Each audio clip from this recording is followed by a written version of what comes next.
For me, the best thing after I joined here with the big chefs, with work with them, understanding the real thing about patisserie, understanding the real ways to use in my home with my stuffs, with my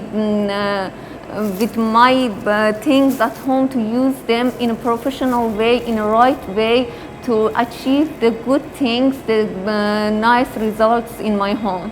Hi, this is Paris from Iran.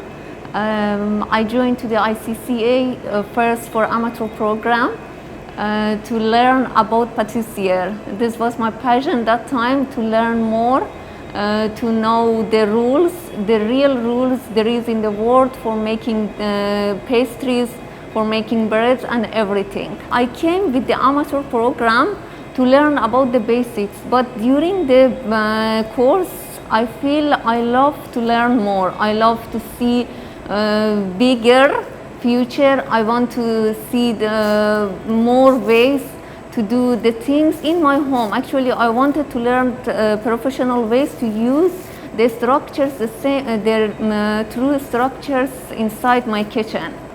At the end, I want to say thanks to my coordinators here to help me, to guide me, to take which lessons, and my chefs actually.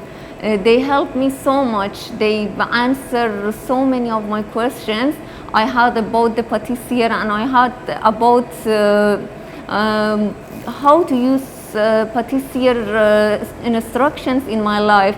I send my warm regards to all of the people they work there to help the students to achieve the good results in their life, and I will be thankful to all of them all the time in my life.